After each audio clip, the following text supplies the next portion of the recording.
ये कहानी है एक छोटे से गांव की जो घने जंगलों से घिरा हुआ था। इस गांव में एक गरीब परिवार रहता था। एक दिन की बात है, शाम का समय हो रहा था और आसमान पर बादल छाए हुए थे। लग रहा था जैसे कोई बड़ी आंधी आने वाली है। सीता खाना परोसते हुए बच्चों से कहती है, आज रात बड़ी अजीब लग रही है। आसमान भी कुछ डरावना सा दिख रहा है। छोटू घबराते हुए पूछता है, माँ, आज रात को कुछ होने वाला है क्या? सीता कहती है, नहीं बेटा, यह सिर्फ तुम्हारा वहम है। चलो खाना खा लेते हैं। रामू सीता की तारीफ करते हुए कहता है, आज का खाना बहुत स्वादिष्ट है सीता, तुमने बड़ी मेहनत से बनाया है। फिर सीता भी शर्माते हुए कहती है, धन्यवाद, पर आज तुम्हारा मन क्यों उखड़ा हुआ लग रहा है? फिर रामू, पता नहीं सीता, दिल में एक अजीब सी बेचैनी हो रही है, शायद इस तूफान के कारण हो। रात और गहरी हो चली थी।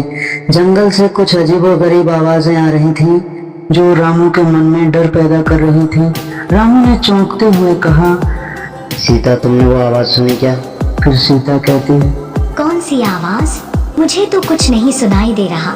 रामू, शायद ये मेरा वहम हो, लेकिन ये आवाजें कुछ ठीक नहीं लग रही हैं। सीता, मैं जाकर देखता हूँ, ये आवाजें कहाँ से आ रही हैं? सीता चिंतित होते हुए बोली, नहीं रामू, रात के समय बाहर मत जाओ। जंगल में कुछ अनहोनी हो सकती है। रामू सीता से कहता है, डरने की कोई बात नहीं है, मैं जल्द ही वापस आ जाऊंगा। रामू ने हाथ में लालटेन ली और जंगल की ओर बढ़ गया। चारों ओर गहरा सन्नाटा था और पेड़ों की परछाइयां जैसे उसके साथ साथ चल रही थीं। रामू खुद से, कहाँ से आ रही है ये आवाज? कहीं कोई जानवर तो नहीं?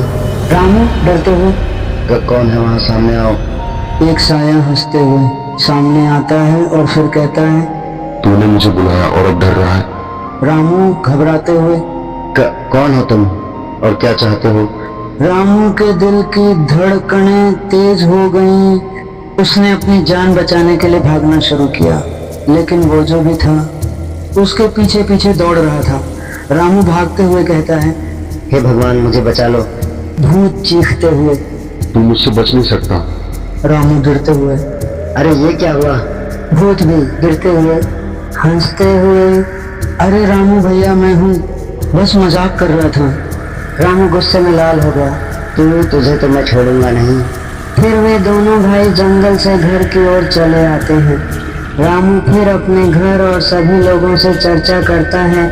देखा, जब तक हम डरते हैं हम कुछ नहीं कर सकते, लेकिन जब हम उस डर का सामना करते हैं तो सच्चाई सामने आ जाती है। सीता, मैंने कहा था ना, रात में बाहर मत जाना। कभी कभी डर से जीतने के लिए समझदारी की भी जरूरत होती है। छोटू भी हिम्मत से कहता है कि पापा, अगली बार मैं भी आपके साथ चलूंगा।